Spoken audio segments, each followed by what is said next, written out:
Yes? Yes. 1986, and you have not seen this movie.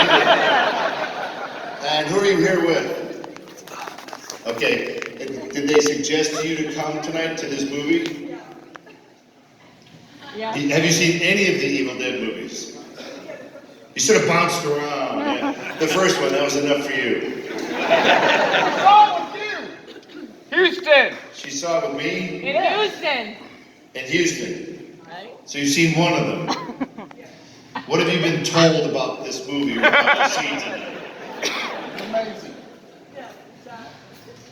Don't put words in her mouth. What did he tell you? What was the encouragement? It's gross, it's funny, it's stupid. What is it? The lead guy's fucking amazing. I mean, what is it? What did he tell you? What was it? Let's get there, because you know he's the little you're his little puppet. Let's not do that. What are your expectations of this movie? Quality acting? Really good special effects? Great story? What? Is that it? You watch stupid movie?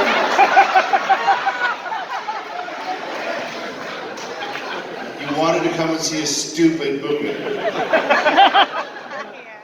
Well, we're kind of done. We're done with that. Anybody else not seen the movie? Okay, right here, please. It's mostly women who have not seen the movie. Guys don't, fuck yeah, he's trying to see it over the Jason. Yeah. Hi there, how are you today? Are you here of your own free will? Blink if there are problems. Okay, you're all right. Have you seen the Evil Dead movies? No.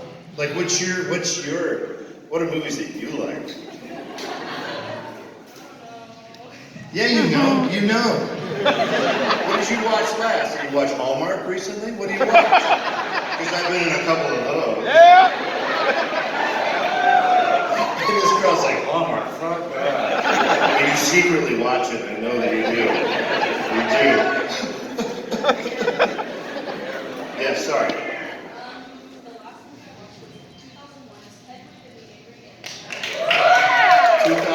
Cedric and the Angry Itch.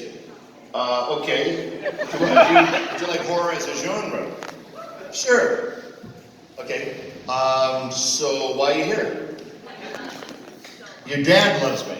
So you say you're doing a daughter. It's a dad-daughter thing. Hi, Dad. I can't really rag on that. I think that's fine. But see, this movie's unrated. You understand? Now, the fact that this movie is unrated is really stupid. The first Evil Dead got no rating. We did not submit it to the ratings board, and they take notes. So we came to them to get an R rating for this one. We toned it way down. This is nowhere near as bad as the first Evil Dead. And we got an NC-17. Why? You'll see. No reason. No reason whatsoever. This is how the ratings board works, by the way. Okay, so Army of Darkness comes along. And we want to get an R rating from that. And we screen it to them again, and they go, let me get this straight. First Evil Dead, you didn't submit it to us, the MPAA. You didn't submit the second one to us, and now you want a rating. You're going to get one. NC-17, bam! If you've seen the movie, there's talking skeletons. A 9-year-old could watch that movie and go, this is kind of stupid. No, NC-17. So we say to them, what should we cut out? Tell us specifically what we should cut out to get an R. They go, it's the cumulative effect. Fuck you. The same year Goodfellas opens. Yeah. Oh! Here's the opening sequence of Goodfellas. Hey, what the fuck? Car pulls over, they open the trunk. There's a guy in the trunk, bound against his will, clearly distressed. They've tried to kill him already and he's not dead. They can't believe that he's not dead. Joe Pesci takes a knife. Hey, you fucking guy, fuck you. I got a chicken, I got a leg, I got a wing. R-rated.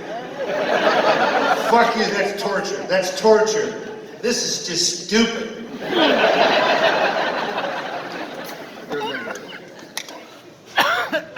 I have an issue with the ratings board because I just do. Because it's like, you gotta do it the same. So then what happened to us, then we do Evil Dead 2013. I can't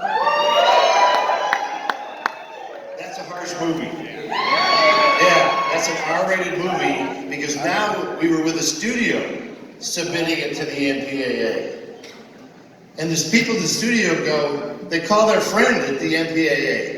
Hey Karen, it was great having lunch with you today. Hey, we're gonna send this movie over, Evil Dead 2013. It's no big deal, don't worry about it.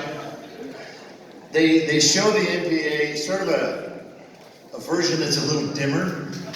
And they kind of bled the color out a little bit. And the sound is a little muted. R rating. 0 cuts. 0 cuts. That's a studio versus independent. That's Scorsese versus us, you know? That's the way it goes. That's okay. So Dino De Laurentiis could not put his name on this movie because he had an agreement with the MPA that every movie he put out would have a rating. So Sam Raimi shot a fake logo for a fake distribution company called Rosebud Releasing. That'll be the opening image you see is complete and utter bullshit shot by Sam. It's a rose opening in, stop motion. Quite a nice job, quite a nice logo. Completely bullshit. And it is Dino De Laurentiis who's behind it. Yeah. Dino De Laurentiis, what a wacky character that guy was. So this movie, Stephen King helped out the first Evil Dead tremendously. What most people don't know is he helped this movie out tremendously.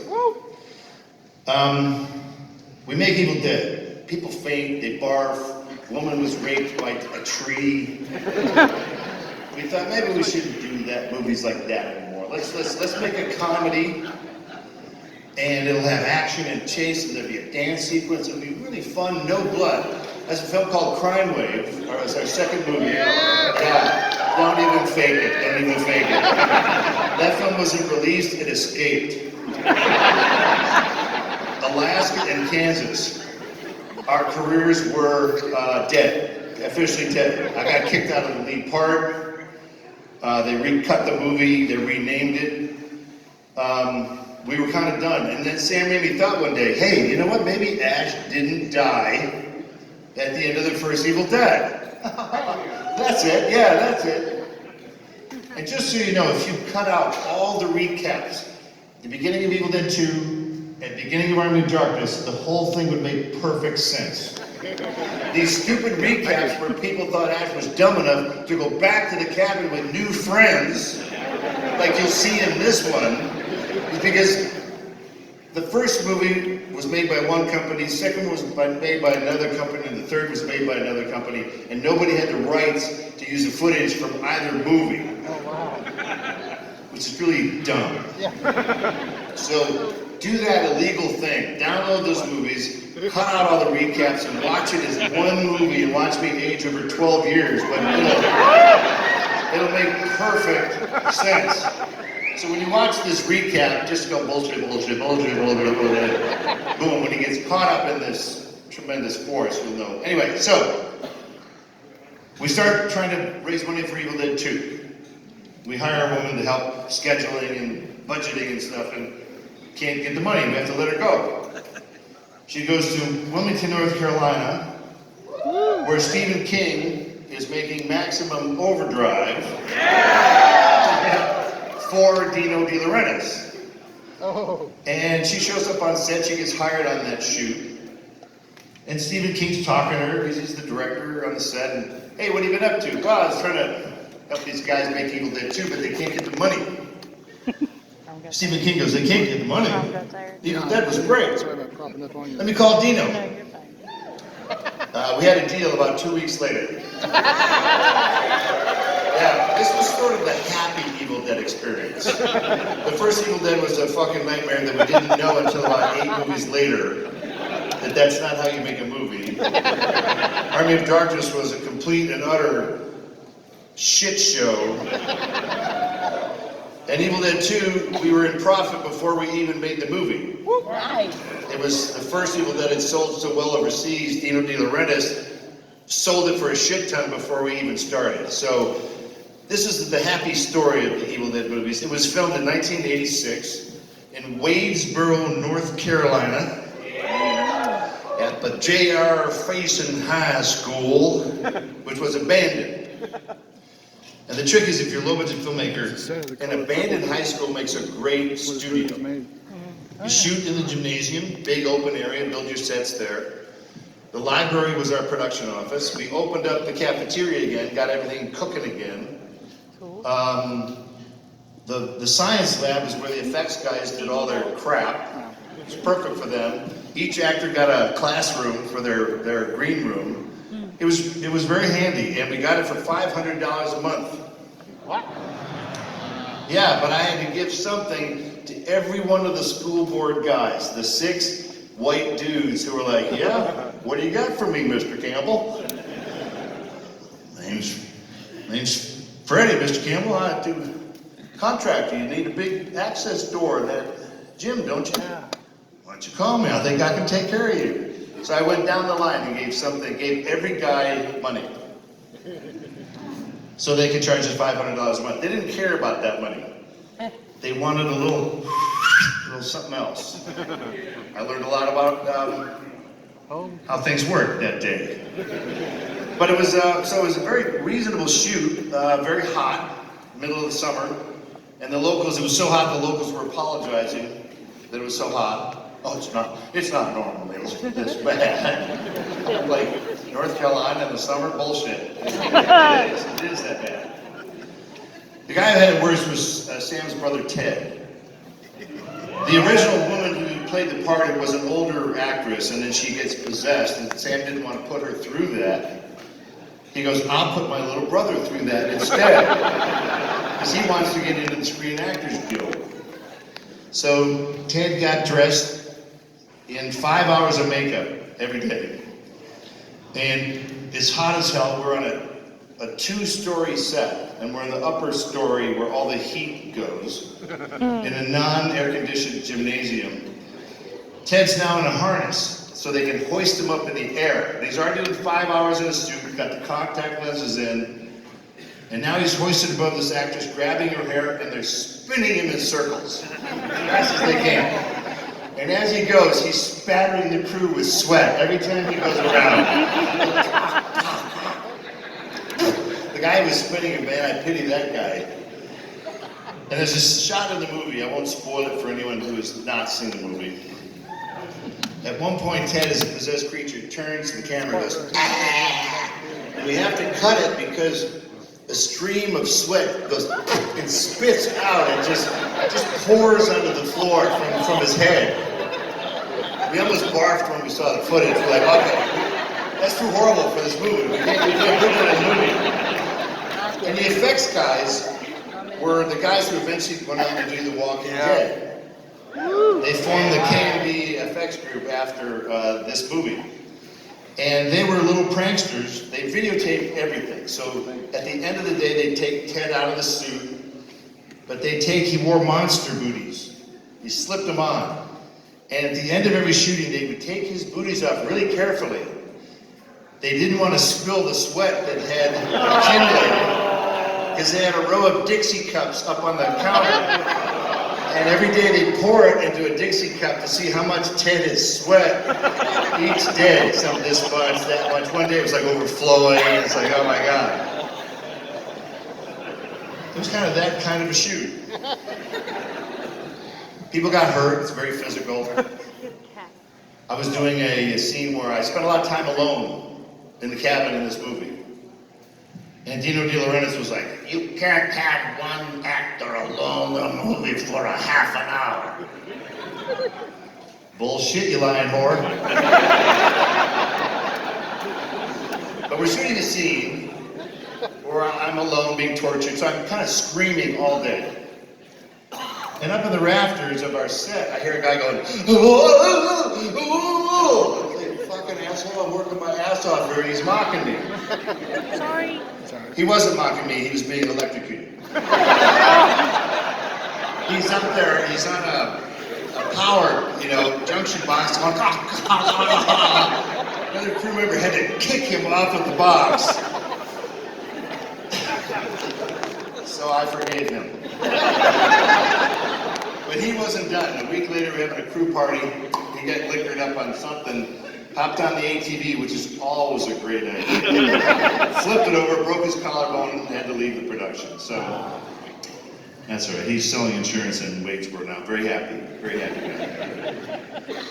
We got banged up a lot, but it was weird. This was Sam Raimi and I kind of got up to speed on this movie. The first Evil Dead, we're all trying to figure out what the hell we're doing. This one we had a little bit of an idea, and we didn't want to make the same kind of movie. The first one is very grim. It's inexperienced actors saying shitty dialogue, and you're going to get some funny laughs and stuff, but this one, the co-writer is a guy named Scott Spiegel, who loved the Three Stooges. Yeah.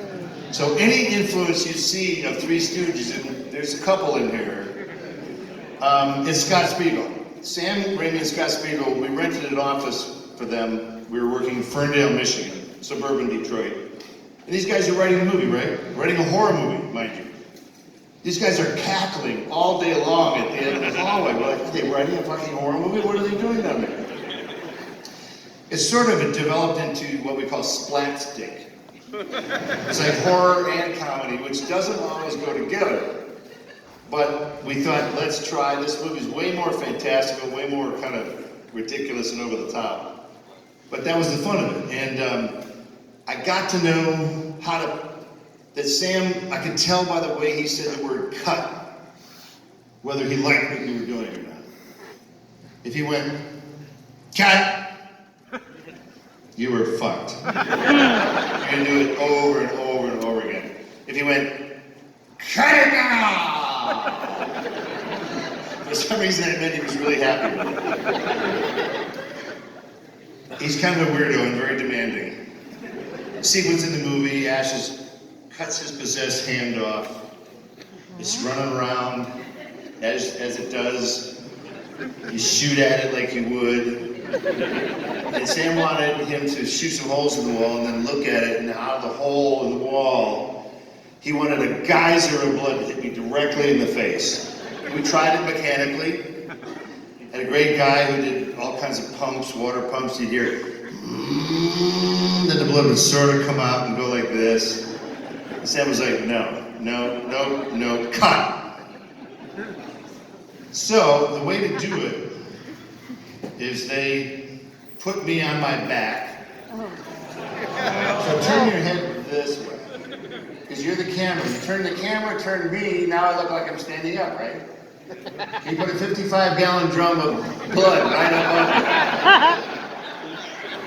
me. The set was tilted sideways too. The camera was sideways, I was sideways, so it all looks like it's coming straight at me, because we moved everything like this. We thought, let's test a little drop to see if it's accurate. Right in the middle of my forehead.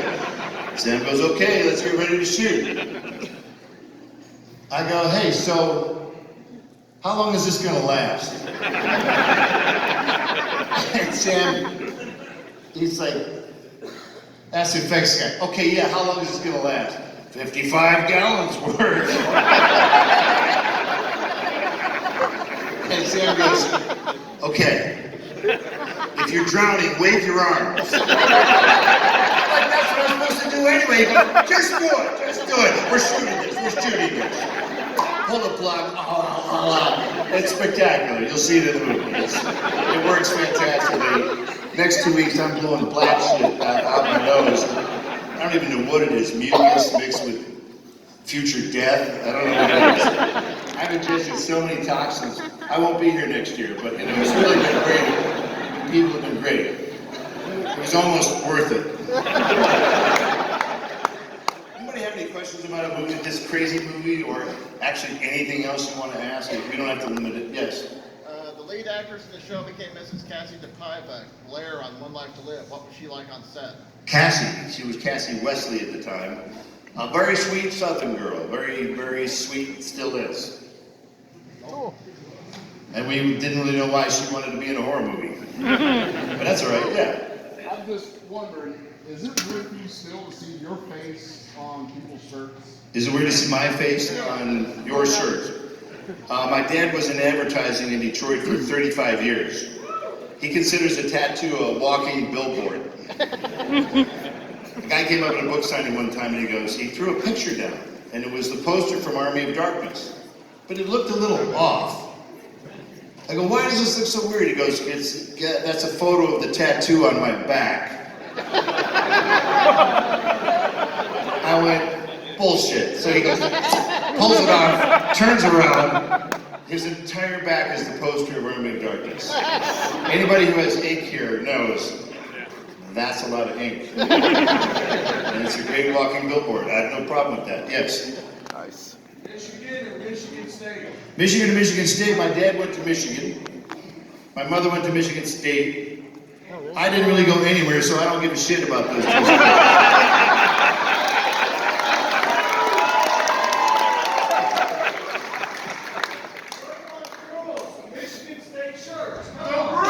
I still don't give a shit, sir. So. Yes, right there. Yes, ma'am.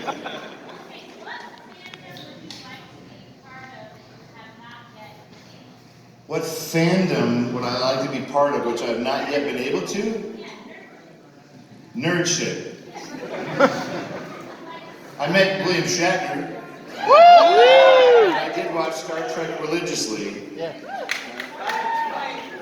I was very glad to meet him, but here's a little tip for you. If you meet someone like Bill Shatner, do not mention Star Trek. They go, oh, that again. Oh, what a bore, oh. You want to catch his attention like I did at a convention, in the green room at a convention. You talk about T.J. Hooker.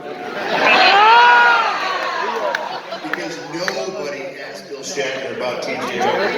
Nobody. But I watched it, and I watched it for a lot of different reasons than he thinks I watched it. T.J. Hooker is awesome. It's the hair show. Heather Locklear's hair, she's like 17, her hair is exploding off of her head. Adrian Zemed, his hairline starts right here. He goes up.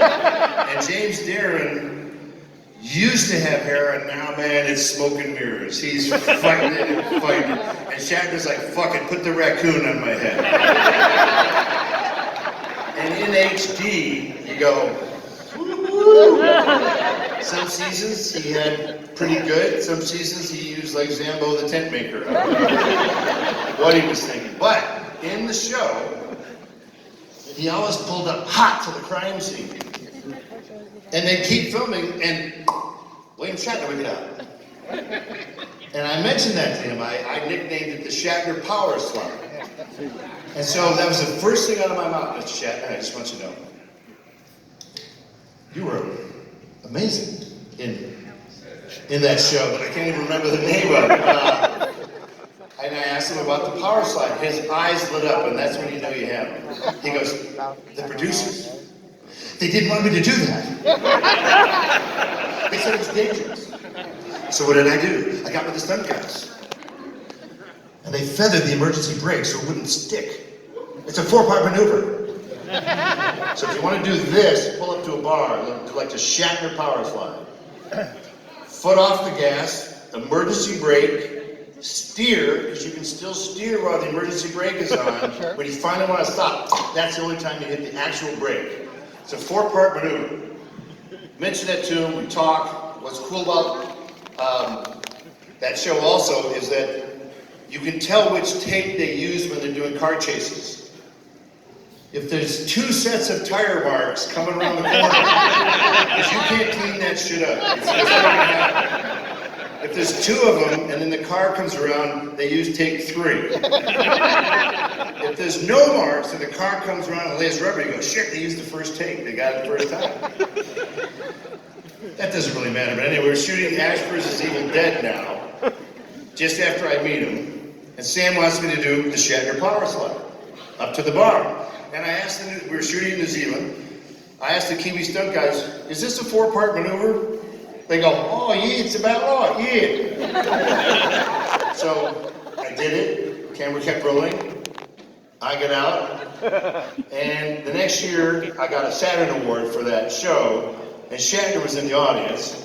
So I dedicated it to the Shatner Power Slide. So if you ever meet me on the street, do fucking not mention Evil Dead. I saw Briscoe the other day, that was really good. Try something like that, because you'll get their attention, otherwise they're like, you know, whatever. Just a power slide, man. Yes, right here. So, unfortunately, Actress Evil Dead was canceled after the third season. Yeah, after the third season, because, it was one of the most illegally downloaded shows on the internet. When I look out, I see criminal faces. Plus, no one could find stars. They were so excited. Oh my God, you're making a new Evil Dead. Yeah, where? Stars. What stars? When it finally dropped on Netflix, they thought it was a Netflix original. So where are we going with this? If it hadn't gotten canceled, come on, why do you play that game? We got lives to live. We move on. Where do you see him going? I can't live your fantasy out for you, sir. The show's just fucking canceled. It's dead. Now, we knew it was going to be canceled, because after the second season, they went, your ratings, guys. So we ended with Ash going off into the future with a hot robot chick to defeat the evil in the future, because he's done the past and the present. To fulfill his thing that he's written up in the book, he's got to defeat them in the future. Cool and terrible. Bullshit, mostly cool. Yes, right over there, yeah. Did you raise your hand for him? Yes. What a pussy.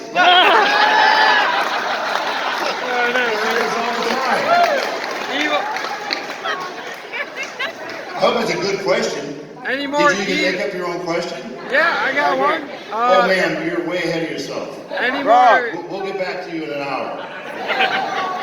Patrick. Frog. Ma'am, we're not even with you yet. Patrick. So have a seat and relax. Let's go back to the pussy. Any more Evil Dead video games? What's the question? Any more Evil Dead video games on the horizon? Evil Dead video games. Have you seen the video game that came out? Yep. There aren't more than that. There's that. There's a lot. Well, they keep updating it, so yeah. They'll make you buy more shit. Don't worry about it. Yes, kid, you probably shouldn't be here. Yeah, stand up. How old are you, first of all? 9. Where do you work? No, let him answer. Where do you work? Oh, how much do you pay every night to sleep there? 0. How much do you pay for food and gas to get to school? 0. My parents gave me a bill when I was 18 for $186,000. Gas, clothes, food, shelter. They penalized me for being a shitty kid, all that stuff. So you better get a job ASAP. Like security here, right? I'm not kidding. What's your question, sir? What? What got me into movie making? I didn't want to work in a cubicle. I saw my dad in a play. My dad was an ad guy. His father worked for Alcoa Aluminum in Detroit for 44 years. My dad goes, I'm going to be a painter. And my grandfather goes, fuck no, you're not. You're going to get a job. That's what you're going to do. You're not supposed to like your job. You're supposed to have a job. Very Detroit sentiment. You don't have to like working on the line, but you got to work on the line. So, where are we going with this? To finish this right here. Yeah, thank you. So my dad goes, okay, I'll get a job in advertising, because that's creative. And he was a Detroit madman for probably 35 years with the car companies and stuff. But he did not find that creatively satisfying, so he joined a theater group. And I went to see him in a play when I was 8. And he was a beautiful outdoor setting, kind of the opposite of this place. And my dad was the lead of the play, and he was singing and dancing with women that weren't my mother. And he was having a really good time, and people were laughing. I was in the audience, I was like, where did that dad come from? And that really got me interested. So when I got old enough to join that group, I joined. Eventually my dad directed me in a couple of plays. And my parents were the first investor in Evil Dead. Yeah. Well, look, we need patrons of the arts. Sometimes you invest in a movie and you lose your shirt, which is mostly what happened. The average Evil Dead, we think, has made about 40 times their money now from their investment. Every time my dad got a check, he goes, God, it's like finding it in the street. And when my mother got a check, one time she got a check, and it was a good amount. And I call her up, she's in Michigan. I go, Mom, what are you gonna do with that money? 30 minutes. She goes, it's the same exact amount that I can spend to replace all my windows with Anderson windows. She liked the fact that they were double pane. They had to be Anderson windows. So I would call her in the dead of winter, Mom, how are those windows doing? Really good. Really. She called me Bowie. Really good, Bowie. Really good. So I don't care what you think of these movies. They took care of my parents, and that's all I really care about. Let's do like 3 more insightful, intelligent questions, and then we'll let you get at it. Yes? How'd you like playing Santa Claus in the How do I like playing Santa Claus in the librarians? There's certain parts every actor would say yes to. Elvis. Every dude here's like, God, I wish I had that part. Elvis playing cowboys, everyone wants to be cowboy, Santa Claus. I played Nixon, recently it's coming out, Nixon. I played Reagan. There's some parts you just have to say yes to. Santa Claus is one of them. Yes. Oh no, we're a mile away from you. Back in the darkness. And then we'll come back. Yes. What's your favorite role? My favorite role? I'm not dead just yet. I leave it up to you. If the check clears, that's a good part. I leave it up to the pundits. There's a top 5. Ash is top 5. Bubba Hotep is top 5. The Adventures of Briscoe County Jr. is a top 5. Autolic is the king of thieves. And then a movie that no one has ever seen called Running Time. It was a really cool black and white movie. Yeah. All right, this might be the last question of the night, as long as it's just wicked good. Wicked. No, Miss Man's spasming. What's that? A friend wants to know? Don't do that surrogate shit anymore. My favorite Hallmark one? We gotta watch it. You remember that?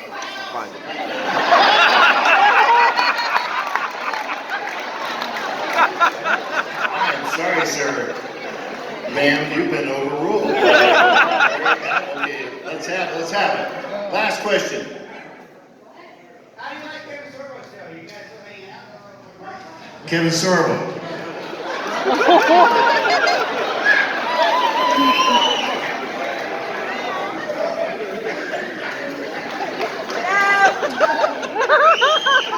I spent a lot of time with Kevin Sorbo. I directed Kevin Sorbo. I directed the series finale of Hercules with Kevin Sorbo. I golfed with Kevin Sorbo. And I suck as a golfer, but that made him feel really good about hanging out. Hey, you want to golf this weekend? Sure, let's go. So I can hear about who you banged this weekend. Oh shit, that wasn't in his book though. Oh. He left out Act 1. Do you have any fond memories of Are we still doing this? Okay, let's go for it. Fond memories of Danny Hicks? Danny Hicks, who's now deceased. Yes, I'm going to end this night with a Danny Hicks story. Danny Hicks was in Evil Dead 2. He's fucking hysterical in this movie. My favorite sequence is being dragged down a hallway with a dagger completely impaled in him. He's so good at portraying agony. He came to audition for the part. He was okay. Sam Raimi was sort of impressed, but then Danny goes, so he's kind of a redneck, right? Sam goes, yeah. Danny goes, pulls his top bridge out. Is that better? Sam goes, you got the part. Danny, when Danny passed, the term I use for Danny is he had no change coming back. Danny spent it. Danny worked at the Detroit sewage treatment plant and went in the soup twice. Not once, twice in the soup. He was running a front loader and flipped it over into the Rouge River in Detroit. You can see his lives ticking off. 1 life, 2 lives, 3 lives, 4 lives. My favorite part is Danny, he liked to drink. Going into a liquor store in downtown Detroit at night. What are you thinking, Danny? Idiot. He's walking in, and there's a guy eyeballing him. And Danny's like, fuck, the guy's he's gonna jump me. Okay. He goes into the liquor store, heads to the champagne section, finds the largest bottle of champagne he can.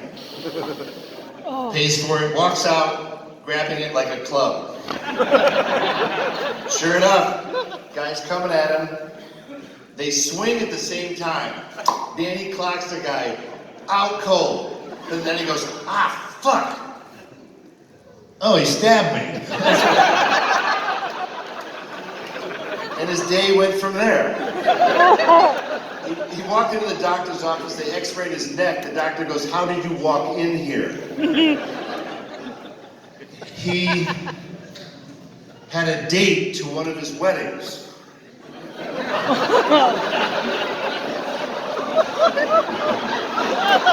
And you know what? God bless him. He was caught in bed with multiple women on multiple occasions. Don't cry for Danny Hicks.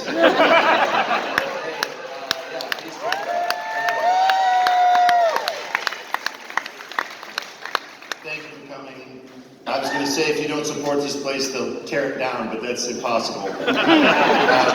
Thank you for supporting this. You know, you kept me pretty busy for like 43 years now, so I really appreciate it.